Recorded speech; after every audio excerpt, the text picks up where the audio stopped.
할렐루야. 네, 오늘도 118차 화요 말씀 치유 집회 오신 여러분들을 환영합니다. 현장에서도 가정에서 7가정이 지금 시작을 하는데, 항상 우리가 중요한 것은 이제 어떤 몇 명이 몇 가정이 참석했냐 중요한 게 아니고, 오늘 여러분들 한 가정 한 가정이 하나님의 은혜를 받아야 됩니다. 지난 우리 파리 올림픽 할 때, 올림픽 가기 전에 이제 되게 이제 언론은 금메달 그렇죠. 후보들을 이렇게 한국에서 금메달 받을 사람이 누구냐 이렇게 예상을 하고 집중 인터뷰를 하죠. 그렇죠. 그래서 이제 이번 올림픽 임하는 자세를 이렇게 묻기도 합니다. 최근에 우리 한국 스포츠에서 가장 주목을 받는 선수는 이 안세영 배드민턴. 너무 잘해. 개인전은 거의 지금 패가 없어요. 거의 패가 없이 계속 우승 가고, 단체전에서도 안세영 때문에 이제 결승까지 올라가서 중국에 이제 안세영만 이기고 다 졌어요. 다른 팀, 이제 단체니까 남자 단식도 있고, 또 이제 복식이 또 이렇게 있고 한데, 안세영 혼자 이겨서 될 게 아니잖아요. 그런데 나는 정말 이 안세영 선수가 어리잖아요. 나이가 20대 초반인데, 뭐가 충격이 됐냐면, 지금도 잊지 못해요. 오늘 제가 이제 러시아, R은 러시아예요.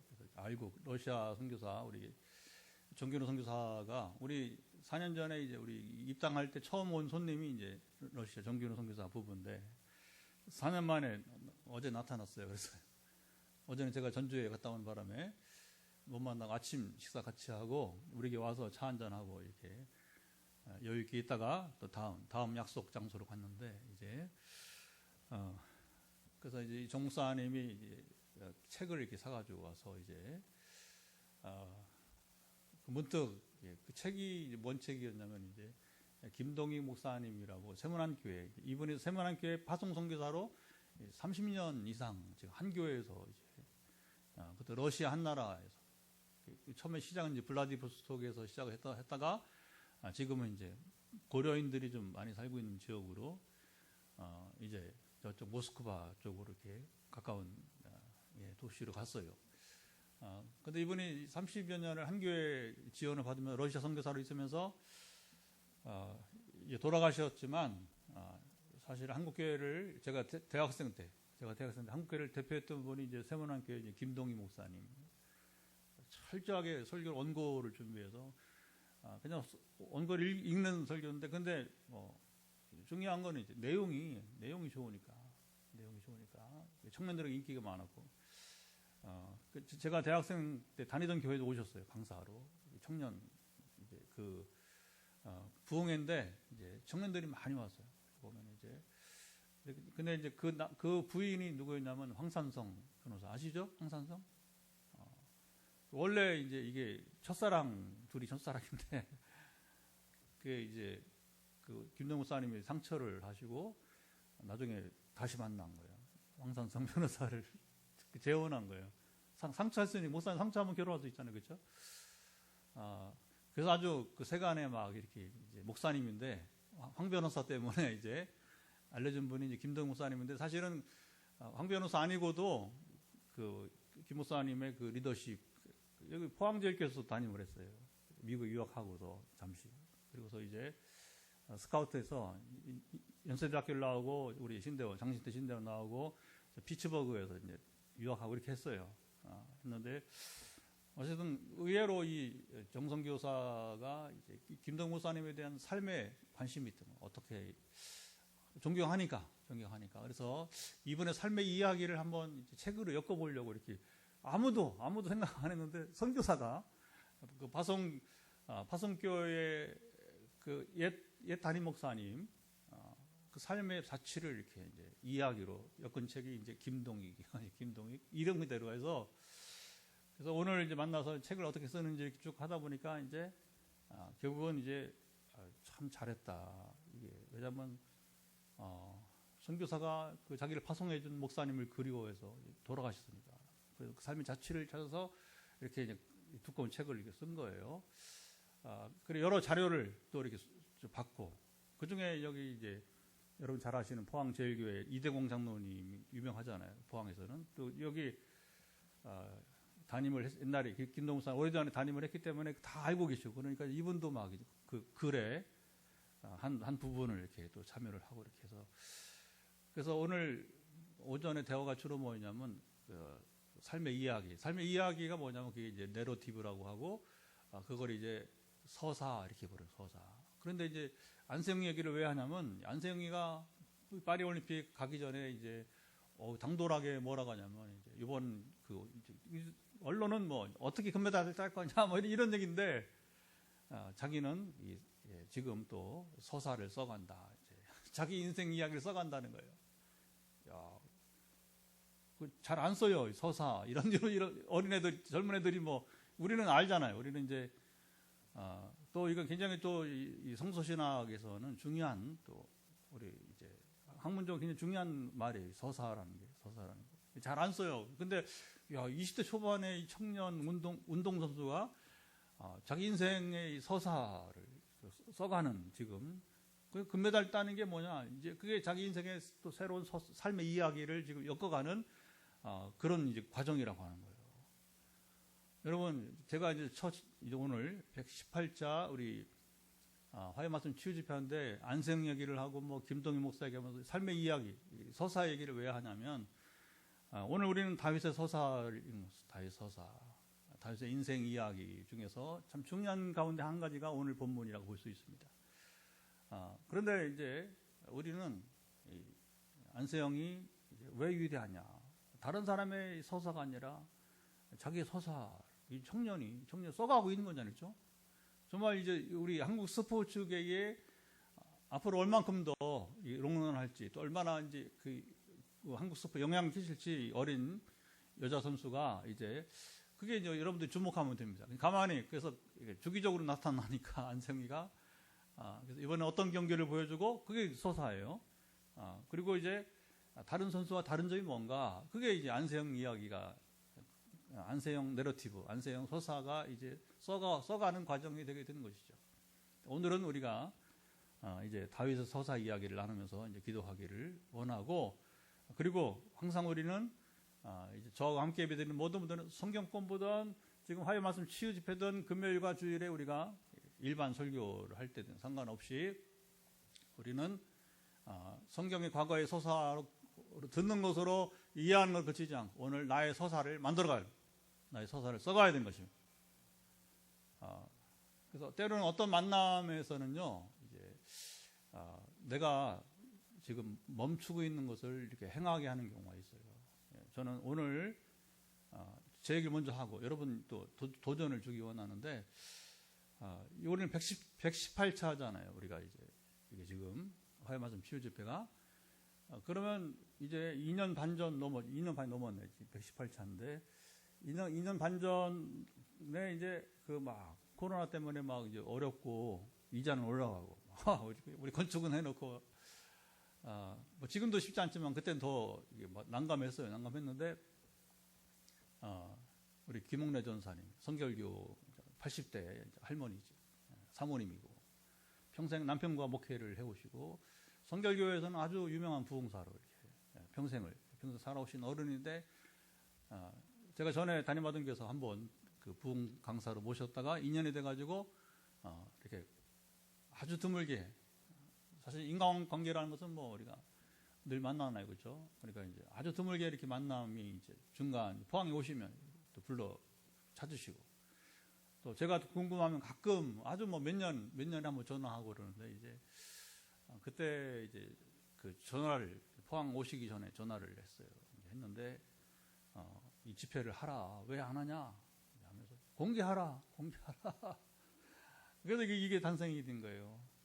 제가 안 하니까 머뭇거리니까 하나님이 이제 유명 부흥 강사를 통해서 네가 잘하는 거다 하면서 이렇게 인정해주면서 이걸 하라고 시작을 한 거예요. 오늘은 우리 정성교사가 저랑 또래입니다. 또래인데 이제 82학번, 총 82년에 대학을 간 이제 또래인데 나이는 저보다 많아요. 저보다 한 2년 많은데 어쨌든 전 7살에 가고 거기는 또 한 해 늦게 온 것 같아요. 뭐 그런 거 있을 수 있죠. 오늘 와서는 뭐냐면 왜 목사님 책을 안 쓰냐는 거예요. 옛날 논문을 책으로 수백 페이지짜리 논문도 있는데 좀 이렇게 얇게 마침 제 책상에 있던 책 이제 한 권을 펼치면 이렇게 얇게 해서 목사님의 서사를 좀 내놔라. 그게 우리 빛내리교회 돌파가 되길 바란다. 한마디 하고 갔어요. 그래서 이제 이런 책은 어떻게 만드는지를 자기가 김동익 하고는 또 두 번째 또 책을 썼어요. 또 이거 러시아 선교 이야기를, 러시아 선교 내러티브를 또 썼어요. 그러면서 이제 저에게 오늘 도전을 주고 갔어요. 그래서 이제 언젠가는 해야지 했는데 하나님이 안 쓰니까 저의 서사를 안 쓰니까 제 서사는 뭐 저의 삶의 이야기는 뭐예요? 지금은 치유 집회, 또 선교 이야기 중심으로 해서 하나님과 함께하는 하나님 나라 이야기가 이제 저의 서사인데 그걸 하여튼 이렇게 저렇게 해서 써봐라. 도움을 줄 사람을 소개하겠다. 이렇게 해서 이제 부산으로 가버렸어요. 오늘 또 부산으로 또 이제 아까 이대공 사모님 점심 같이 하고 이제 부산으로 간다고 이렇게 하더라고요. 여러분 이제 여러분의 도전을 줍니다. 이제 오늘 다윗의 이야기를 들을 때에 여러분 다윗이 누린 여러분 기쁨이 아니라 여러분의 서사, 여러분의 이야기, 여러분이 하나님 앞에 누리는 기쁨이 되길 축복합니다.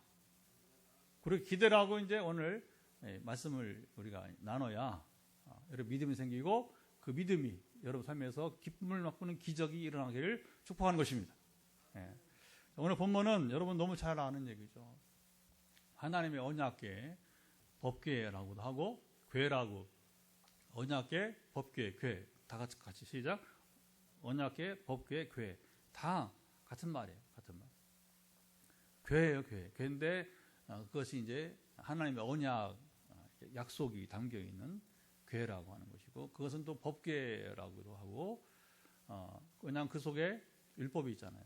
십계명, 돌판이 있었기 때문에 그리고 그냥 줄여서 그냥 그 자체가 궤니까 궤는 박스잖아요. 박스 이렇게 나무 박스는 그냥 궤라고 이렇게 부르게 되는 거예요.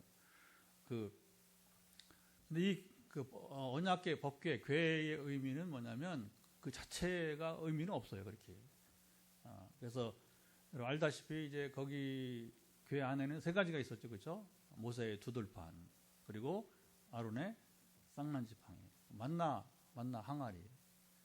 이제 옛날에 광야에서 먹었던 만나를 담는 그 항아리 그 세 가지가 있었거든요. 나중에 이게 뭐가 되냐면 법궤 위에 천사 모양의 이렇게 천사 날개 모양으로 이렇게 이제 법궤 위에 올려놓는 게 그게 이제 지성소가 되는 거예요. 굉장히 이게 법궤가 왜 그렇게 했느냐? 그 법궤 언약궤의 의미는 바로 하나님이 이스라엘과 함께 하신다. 하나님의 임재를 상징하는 것입니다.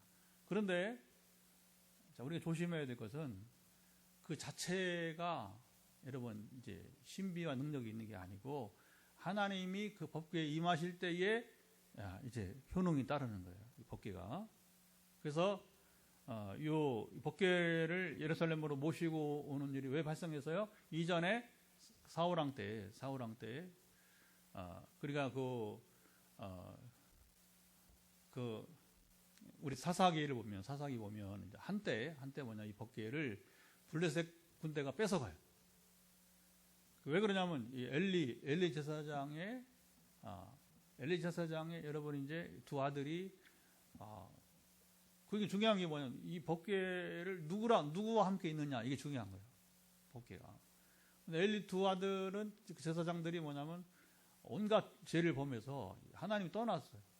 그래서 그 엘리의 며느리가 이제 자식을 낳다가 죽으면서 이가 하나님의 영광이 떠났다고 하잖아요. 그러니까 하나님의 영광이 없는 거예요. 법궤 아무리 들고 나가도 여러분 전쟁에서 패배하는 겁니다.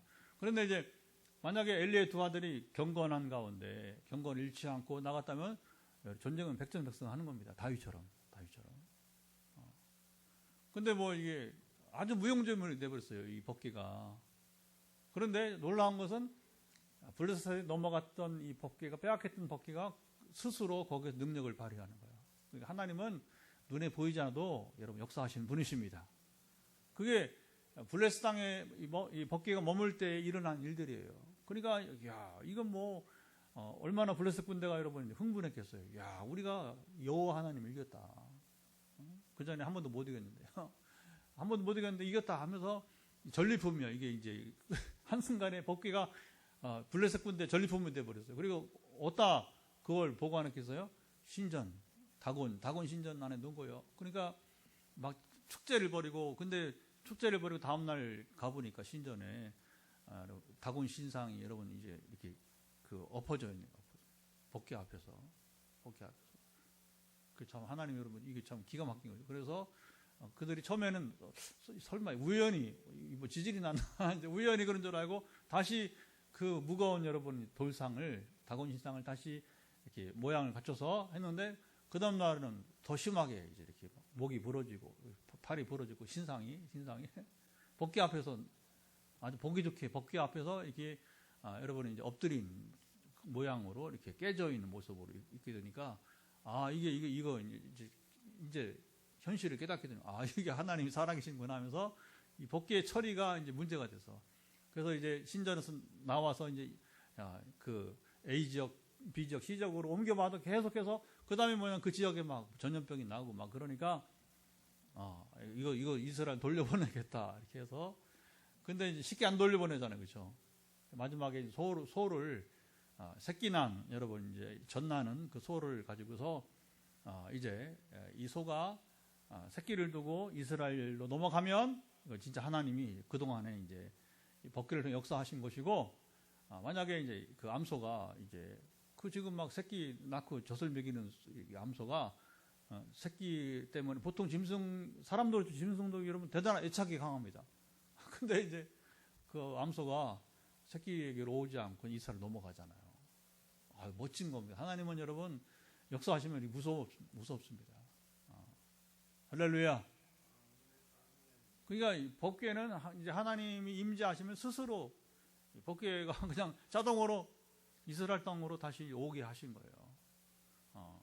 그리고 이제 이게 어디에 있었냐면 실로라는 지역에 이제 오랫동안 이제 이게 법궤가 있게 됩니다. 그리고 이제 다윗 때에 다윗이 다시 이제 사울왕 죽고 그다음에 이제 통일을 하니까 주로 이제 실로는 이제 사무엘 시대를 중심으로 해서 거기에 이제 법궤가 있고 이렇게 하면서 있었는데, 이제 다윗 시대에 이제 자기가 이스라엘 통일을 하고, 그리고 이제 왕궁을 예루살렘으로 이제 도읍지를 정하면서 이제 이 법궤를 모시고 이제 오게 되는 거죠.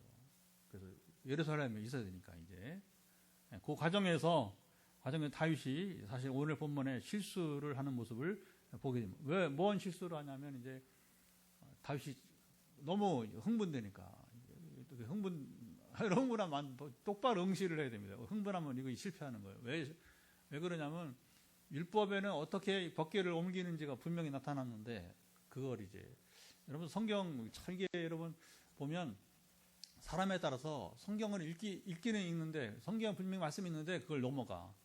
귀 안 들려. 그러면 읽고도 그냥 모르는 거예요. 법궤를 옮길 때 여러분 이제 수레 실으면 안 되는 거예요. 어떻게 해야 돼요? 그 두 번째는 바꾸잖아요. 제사장들이 어깨에 이제 그 4명이서, 그래서 원래 그 이제 법궤 옮기는 적이 있어요. 그래서 4명이서 이렇게 어깨에 메고 가야 하는 거예요. 우리 옛날 상여 매듯이 이렇게 어깨에 메고 가야 되는데, 근데 그걸 아마 다윗이나 근데 누구도 그걸 충분 안 했어. 그러면 적어도 제사장들은 이 법을 알아야 하잖아요, 그렇죠? 우리는 이 다윗의 실수 때문에 이걸 기억하는 거예요. 다윗이 법궤 옮길 때에 제사장들이 어깨에 매지 않고 수레 몰고 가다가, 그래서 여기 이제 우사가 죽잖아요. 여러분 이게 아비나답이 얼마나 여러분 이제 복이 있는 가정에 있는데, 이것 때문에 아들을 잃어버렸어요. 다윗 때문에 다윗 때문에 사실. 굉장히 얼마나 안타까워요. 젊은 아들을, 하나님의 거룩함을 그건 손으로 터치하면 안 되는 거예요. 절대로 안 되는 거예요. 하나님 임재이기 때문에 사람 손으로 인위적으로 이렇게 하면 안 되는 거예요. 그냥 그대로 벗겨 넘어지더라도 그냥 둬야 되는 거예요. 안 넘어져요, 벗기는. 아까 블레셋 경험처럼 여러분 하나님 임재한 것은 절대 넘어지지 않습니다. 완전하게 될 것입니다. 할렐루야.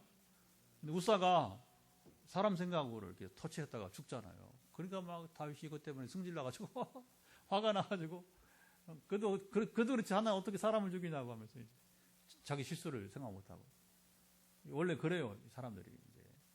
그래서 이 우사가 죽으면서 다윗이나 제사장에서 정신을 차리고 이제 뭐가 문제냐 이렇게 점검하다 보니까 율법을 따라 지키지 않았다는 거예요. 하나님 무섭습니다. 하나님 정해준 대로 이제 말씀대로 순종하는 것입니다.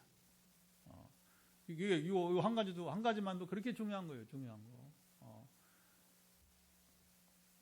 그리고서 이제 잠깐 머문 곳이 오벳에돔 10절 한번 읽어보죠. 10절 한번 읽어보겠습니다.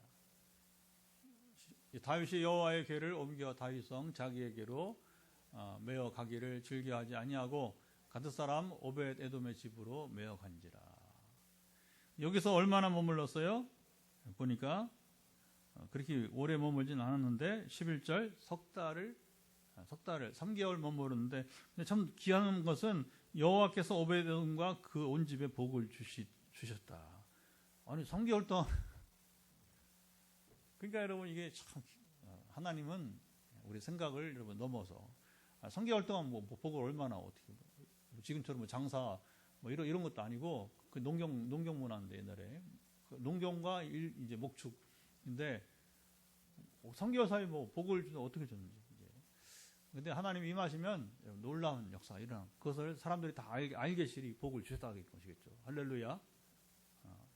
그래도 뭐 구체적으로 이제 어떻게 복을 주었는지 모르지만 그러나 오베드돔이 이 법궤를 섬기는 동안에 그 집에 하나님께서 그런 거예요. 하나님의 경외함으로 우리도 하나님과 여러분 동행하며 살면 하나님께서 복을 주십니다. 아멘. 오늘 우리가 이제 이게 지금 다윗 시대 얘기라면 오늘 우리가 누리는 여러분 우리 서사가 돼 이런 부분에서 우리가 하나님을 향해서 올바른 자세를 가지고 살아가면 하나님 우리에게 여러분 근데 복을 주실 것입니다. 이 기복주의하고 다른 건 기복주의. 자 보세요. 기복주의는 뭐냐면 복을 받으려고 하나님을 뭐냐면 이렇게 뭐라고 하나 이렇게 좀 이렇게 다독거리는 거예요. 여러분 이 말 굉장히 조심해야 됩니다. 하나님은 우리가 다독거릴 수 있는 분이 아니에요. 그러나 아까 다곤이라든가 세상 우상들은 사람들이 만든 종교니까 그렇게 여러분 믿음 그렇게 이제 그들의 신앙이에요. 신을 이렇게 이렇게 말하자면 이렇게 다독거린다는 거죠. 이렇게. 어떻게 해요? 신이 감동할 수 있도록 우리는 그렇지 않아요, 여러분. 우리는 뭐 이제 우리가 뭐 어떻게 해서 뭐 하나님을 감동해서 우리에게 뭐 복을 주시고 그런 건 아니에요. 절대 그렇지 않습니다. 그냥 하나님 말씀을 따라 순종하면 됩니다. 근데 그 말씀이 일반 종교에서처럼 뭐 여러분 이렇게 아주 미신적이고 아주 뭐 자기 희생적 그런 거 없어요. 엄청나게 자기 희생적 그런 거 없어. 성경 우리 율법을 알잖아, 그렇죠? 안식일을 정하라, 안식일을 지키라. 우상 만들지 마라, 이웃을 사랑하라. 거기 뭐 엄청난 희생이 따릅니까? 아니잖아요, 그렇죠? 그러니까 이렇게 뭐 신을 다독거리면서 뭐 이렇게 그 정도 차원이야 말하자면 종교라는 게. 그래서 행위를 많이 강조합니다. 종교에서는 우리 하나님 성경 벗어난 다른 종교에서는 자기 희생을 많이 강조하는 거예요. 여러분 왜 저기 불교의 옛날 스님들이 등신불이라고 해요. 등신불. 마지막 죽을 때 뭐냐면 자기를 불태워 죽는 거예요. 등신불 들어봤죠? 우리나라 소설도 있잖아요, 옛날에. 김동리인가요? 하여튼, 그러니까 그게 이제 종교예요, 종교. 자기를 불태워 희생하는 게 최고의, 이제 부처님 마음에 이제, 어쨌든 뭐, 그렇게 생각을 했던 것 같아요. 굉장히 소중하게.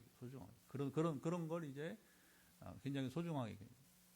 근데 하나님은 사람을 불태워 죽이지 마라. 절대 사람을 제물로 드리지 마라. 그런데 예수님은 십자가에 또 못 박혀 죽게 하시고. 그러나 다른 종교에서의 여러분이 인신 제사, 사람을 여러분 이제 제물을 드리는 것과 다른 차원이에요. 예수님의 십자가 희생은 우리 죄를 대신해서 형벌에, 그렇잖아. 로마의 형벌의 하나로 여러분이 이제 우리 대신 형벌을 받으신 것입니다. 그렇게 봐야 되지. 그게 뭐 그 종교에서 하는 것처럼 이렇게 몸을 불살르는 그런 거하고는 차원이 다른 것으로 봐야 되는 것이죠. 예. 그렇게 해서 이제 3개월 후에는 이제 마음이 다들 이렇게 조금 이렇게 가라앉으니까 다시 법궤를 모시고 예루살렘에 들어오는데, 이번에는 제대로 뭐냐면 법을 따라서 이제 움직였겠죠, 그렇죠? 그렇게 해서 그때 축제가 열리는 가운데 법궤가 예루살렘으로 들어오는 광경이 쭉 진행되고 있습니다. 그리고 거기에서 이제 다윗이 제사를 드리고 화목제, 우리 17절 보도록 하죠. 17절 보면 한번 읽어보겠습니다. 17절 여호와의 궤를 잠깐만요. 17절을 띄워주세요.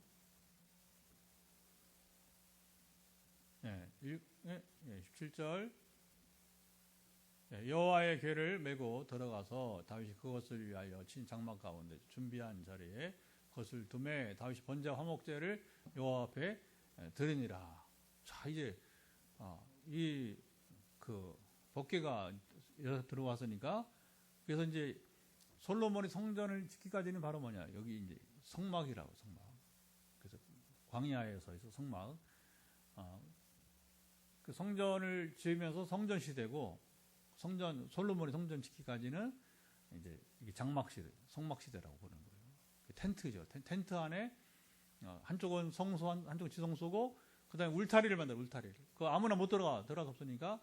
그래서 이제 그 울타리, 이게 중요하죠, 그렇죠? 그래서 울타리 안에 있는 공간을 뜰이라고 해서 성막 뜰이라고 해요. 뜰, 마당. 그래서 그 마당에서 이제 번제를 드리고 이렇게 하는 거죠. 그리고서는 이제 그 휘장 문을 열고 천막으로 텐트로 들어가서 성소에서 제사를 드리고 보통 때, 그리고 1년에 한 번은 이제 대제사장 혼자 지성소 한 번 더 커튼을 열고, 그래서 지성 들어가서 아까 말한 이 법궤 위에 그 천사 날개 모양의 거기다가 피를 뿌려서 이제 이스라엘 죄를 사하시옵소서 하면서, 하나님이 죄를 사하시면 1년 동안, 1년에 한 번만 그거 드리는 거니까 1년 동안 이스라엘이 평안하게 돼. 할렐루야. 이런 게 율법이란 말이에요. 이런 게. 뭐 지키기 어려운 게 뭐가 있어요, 그렇죠? 그리고 하나님 우리가 엄청난 희생과 이제 신을 감동시킬 만한 이렇게 신을 달래는, 아까 말한 이제 다독거린 달랜다는 거예요. 그리고 하나님은 우리가 달랠 수 있는 분이 아니에요. 그런데 이제 다른 신들은, 종교들은 뭐냐면 신을 달랠 수 있다는, 그게 뭐냐면 기복신앙이에요. 절대 오해하지 마세요. 하나님은 우리가 감동을 줘야 우리에게 복을 주시는 분이 아니고 그렇지 않아요. 말씀대로 평범하게 살아가면 복을 주십니다. 그래서 내 삶의 주인이 내가 아니고 하나님이심을 인정하면서 실제로 내 삶의 하나님의 주인이 로드십이에요. 로드십. 주님이 내 삶의 주인 되시면 여러분, 그게 이제 자연 하나님께서 복을 주시는 것입니다. 아멘. 관계예요, 관계. 굉장히 부드러운 그런 실제의 삶의, 여러분, 하나님과 우리 관계예요. 이 관계가 올바르면 하나님께서 복을 주시는 것이지, 우리가 어떤 희생을 하고 헌금을 하고 이제 헌금하지 말라는 게 아니라. 근데 여기에 사람들이 잘못 착각을 해가지고서 이제 왜 그러냐면, 옛날에 샤머니즘, 무속신앙이라든가 불교, 우리나라는 유독 크잖아요.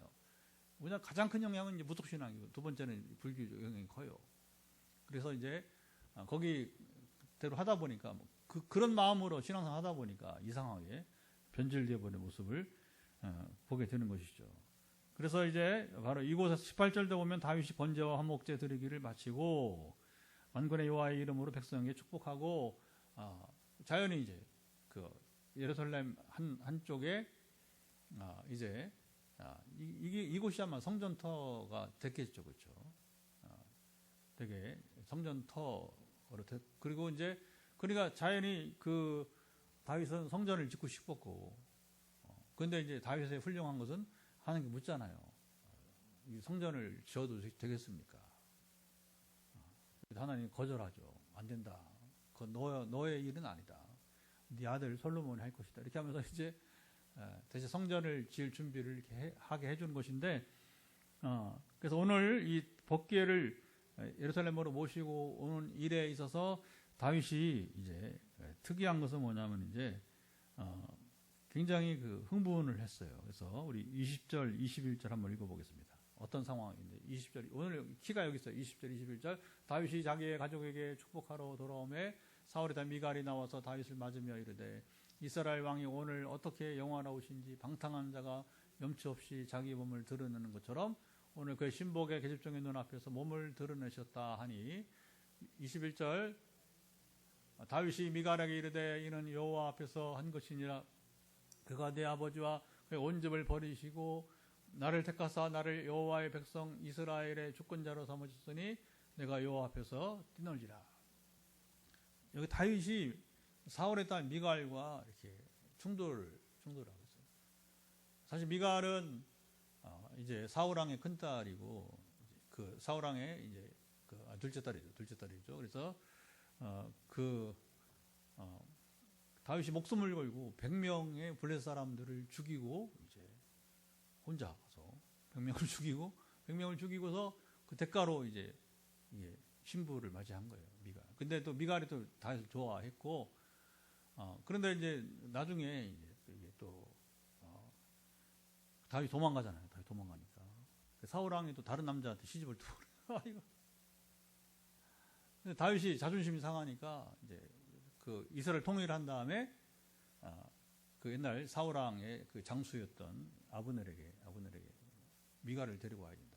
그래 내가 너를 쓴다, 중용한다 해서 그래서 아브넬 덕분에 이제 미갈을 찾아와요 다시. 물건도 아닌데. 그래서 어쨌든 다시 부부가 재회를 한 거예요. 사실 지금으로 하면 있을 수 없는 얘기죠, 그렇죠? 옛날에 하여튼 고대 세계의 이야기입니다. 고대 세계 이야기인데, 근데 여기서 보면 다윗은 이 법궤를 모시고 오는 날에 즐거워하고 기뻐하고 축제에서 춤추면서 그래서 여기 그걸 보고 미갈이 보니까 이게 염치 없다 이렇게 표현을요. 이거 참 조심해야 돼요. 우리가. 근데 미갈이 막 너무 이제 그래도 왕인데 이제 왕 앞에서 뭐 방탕한 자, 뭐 염치 없이 뭐 이렇게 몸을 드러내고 뭐 이렇게 이제 말하면 이게 덕이 안 되는 거죠. 그러니까 거꾸로 말하면 다윗은 그렇게 염치고 뭐고 체면이고 상관없이 뭐냐 하나님 앞에서 기쁨으로 춤을 췄다는 거예요.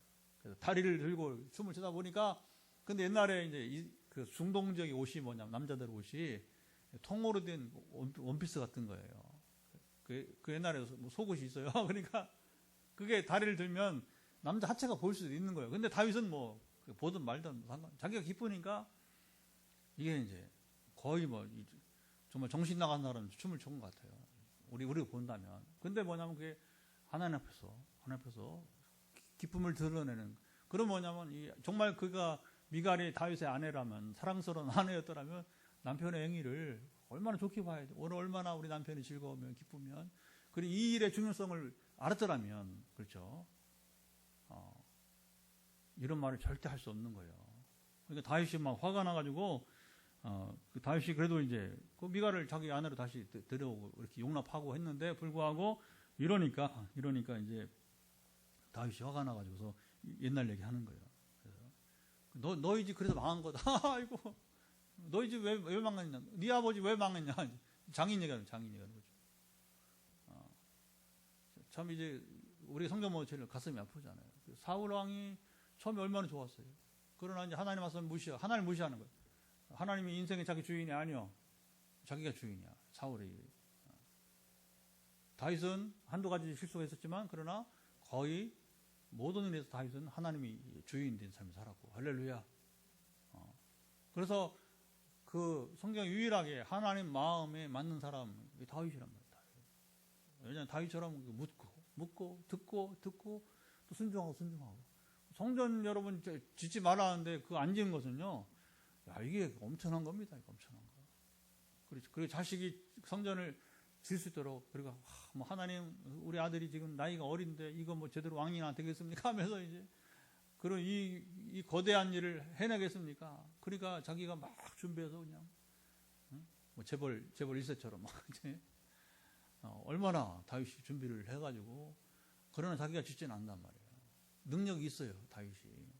근데 이제 역대기 보면 너는 전쟁을 너무 많이 해서 때가 이제 이스라엘을 통일을 해야 되니까 이제, 그래서 이제 또 정복을 해서 모세에게 주었던 땅의 지경을 확보를 해야 되니까, 땅이 이제 이렇게 넓혀져야 되니까 그 뭐 다른 길이 있어요. 전쟁하는 거죠. 전쟁.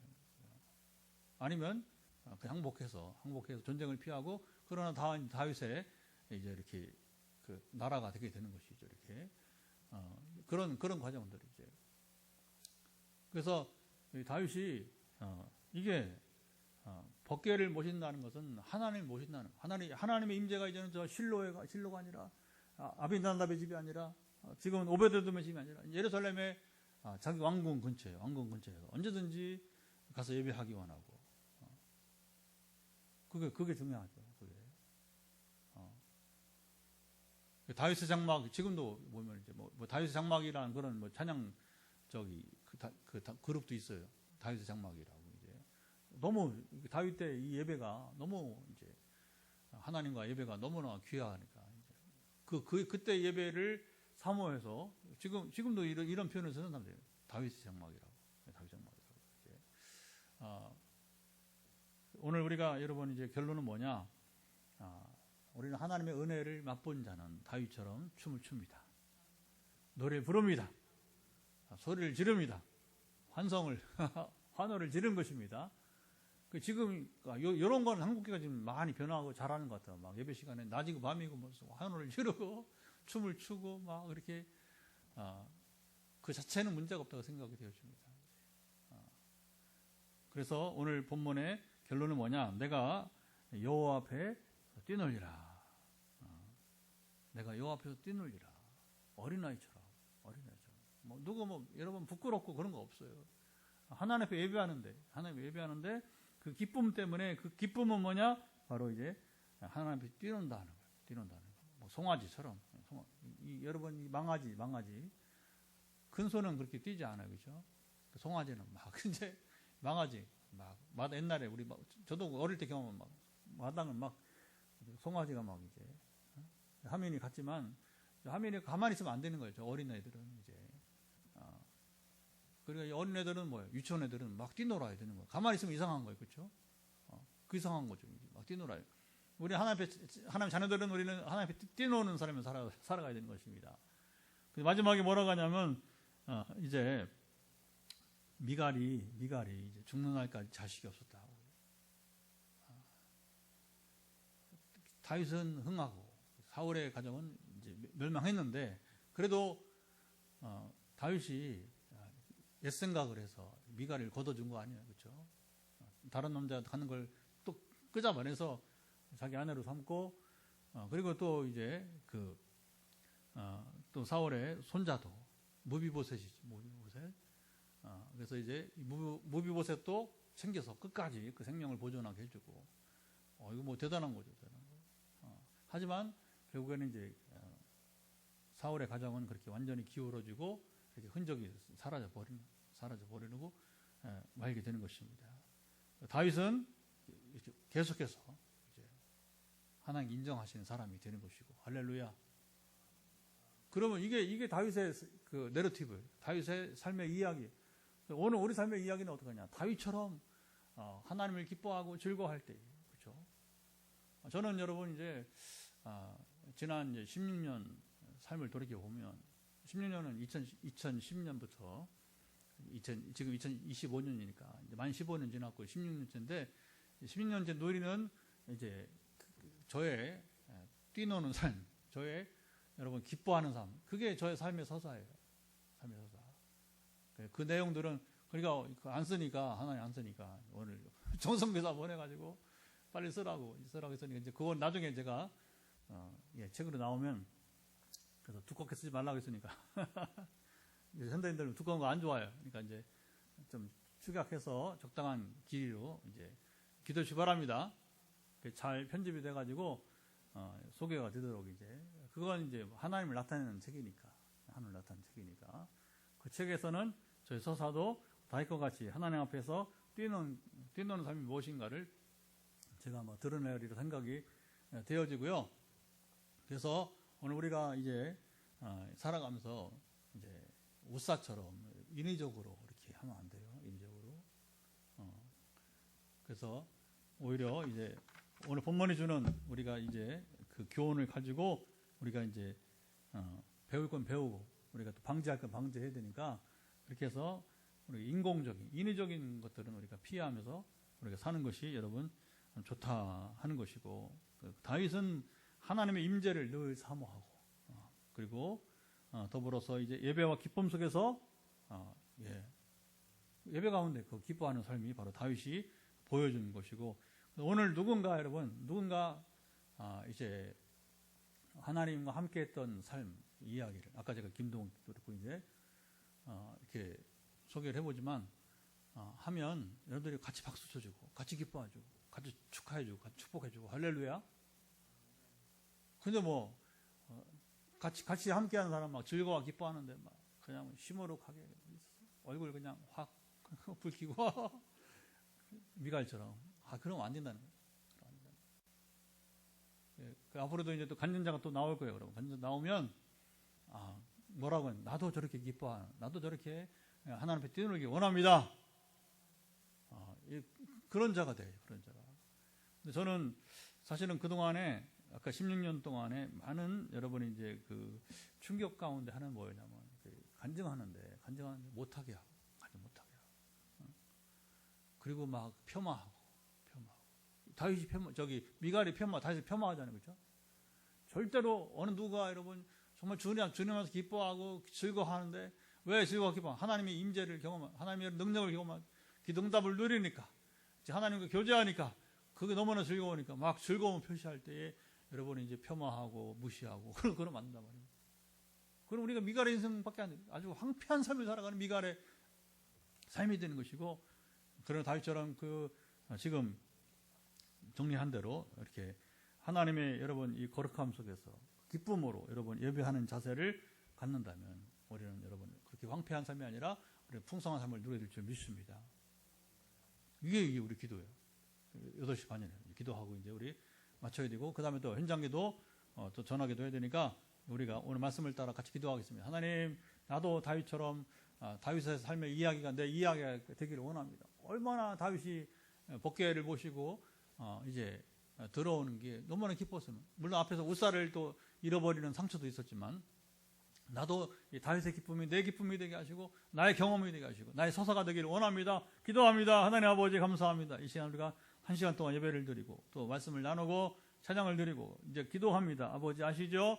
우리가 다윗의 이야기가 오늘 나의 이야기 다윗의 내러티브 서사가 나의 서사가 돼야 되는데 우리나라의 안성이라고 하는 젊은 20대 초반의 이 선수가 자기의 서사를 삶의 이야기를 써간다고 하는 이 대담한 표현을 충격을 받은 적이 있는데 멋진 인생을 지금 그 아이가 써가고 있는데 하물며 예수 믿는 우리가 그 아이보다 더 나은 서사를 써가야 하지 않겠습니까? 아버지 아시죠? 강권에서 오늘 이 말씀을 통해서 내가 누리는 삶의 서사를 써가게 하시고 다윗처럼 멋진 우리 삶의 서사가 이루어지기다 강권하시고 주여 지켜 주옵소서. 여전히 기도는 간단합니다. 여러분 오늘 이제 머리 끝부터 발바닥까지 터치하시고 하나님 여러분이 연약한 부분들을 만져주시기를 축복합니다. 그리고 다윗처럼 여러분이 이제 그 예배를 하나님 임재를 여러분이 기뻐하고 즐거워하시고 그 사모하시면서 그때 여러분 능력 임하는 하나님 능력 임하는 것입니다. 능력 임하는 이 밤이 되기를 축복합니다. 하나님 이제 여러분 환벌 손을 주시고 마지막 축복입니다. 마지막 축복은 머리끝부터 발바닥 이리까지 연약한 부분들을 만지시고 예수 그리스도 명한다. 연약함은 회복될지어다. 머리에 관계된 모든 연약함들 파킨슨의 근은 사라지기를 예수 그리스도 명한다. 불면증은 사라지기를 예수 그리스도 명한다.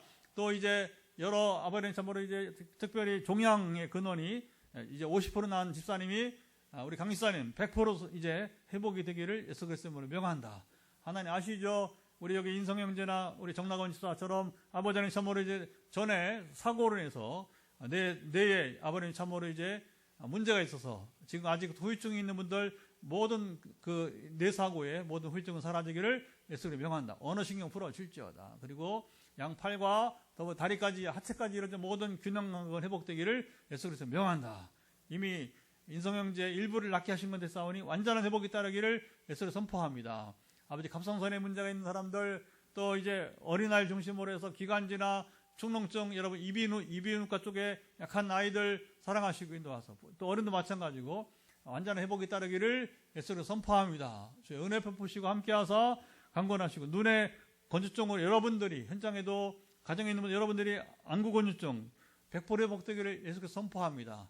증거가 다시 이제 일어나게 해주시고 하나님의 이름을 높여드리는 역사가 일어나기를 예수를 선포합니다. 아버지, 우리 오장육부를 붙들어 주시고 지금도 여러 가지 심장, 또 혈관, 우리 봉화의 우리 이장로님부터 여러분들이, 또 이제 어떤 분은 이제 목부터 해서 어깨로 허리까지 여기 함께 우리 예배드리는 우리 안전사님, 하나님만이 치료하십니다. 하나님의 놀라운 기적이 임하기를 기다리고 있고, 우리 또 김영모 목사님도 마찬가지로 저는 이제 허리와 중심으로 다 다리까지 지금 사람이 할 수 없는 부분들을 하나님이 행하실 것을 예수 그리스도로 선포합니다.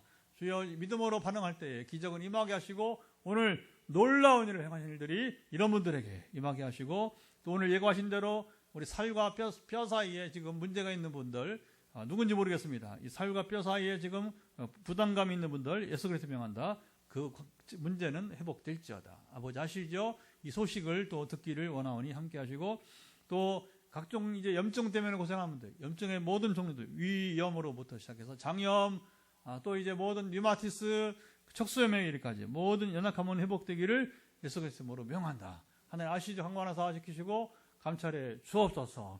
주의 통치하심이 함께하사 지금 믿음으로 반응하는 자리 역사하심이 일어나기를 원하며, 암 환자가 좀 많습니다. 이미 나와서 복직하고 취직하고 이런 분들이 늘어나고, 또 이제 조만간에 또 한 분이 또 5년 수술 5년 동안 지금 큰 무탈하게 지나와서 참 놀라운 역사가 일어나고, 거기다가 이분은 류마티스도 약을 먹지 않고도 이제 주님 얼마나 부담스럽으면 암 환자에서 류마티스 환자라면, 또 여기도 중환자, 또 이제 두 번째 주님 아버님 참으로 중병을 안고 살기를 원치 않는다고 고백해서 그렇게 눈물로 기도했더니 하나님께서 약을 먹지 않게 하시는데, 이런 기적들이 계속해서 일어나기를 예수를 선포합니다. 그래서 우리 암 환자들 1년차, 2년차, 3년차, 4년차 있는 분들 5년차 이르기까지 완전케 하시고 암풀이가 암으로부터 자유가 되기를 예수 그리스도로 선포합니다. 강건하시며 지켜 주옵소서. 정말 다시 한번 여러분들 머리 끝부터 발끝까지, 발바닥까지, 발의 티눈까지 모든 부담감, 모든 연약함을 회복되기를 예수 그리스도 명한다. 치열도 회복될지어다. 또 더불어 이제 발가락도 움직이고 원래 상태로 회복되기를 예수 그리스도 명한다. 주님 아시나이다. 몸의 균형을, 우리 서울 김 목사님, 몸의 균형은 밸런스가 회복되어서 그릇 파생되는 여러 가지, 특히 왼쪽을 중심으로 해서 많은 이제 부담감들, 뼈, 신경, 근육 정상을 회복되기를 예수를 명한다. 주님 아시죠? 강건하사 이런 문제까지 주님이 주로 함께 하시고 역사해 주옵소서. 이후에 현장 안수기도 전화기도를 이렇게 부탁하며, 이제는 우리 주 예수 그리스도의 은혜와 아버지 하나님의 사랑하심과 성령의 교통하심이 오늘도 저 앞에 나와 예배하며 이제 화요 말씀 치유 집회 도전을 받고 다윗의 서사가 오늘 나의 삶의 이야기, 나의 서사가 되기를 소망하며 믿음으로 도전하는 이들 가운데 영원토록 함께 없으시기를 간절히 축원하옵나이다. 아멘. 예.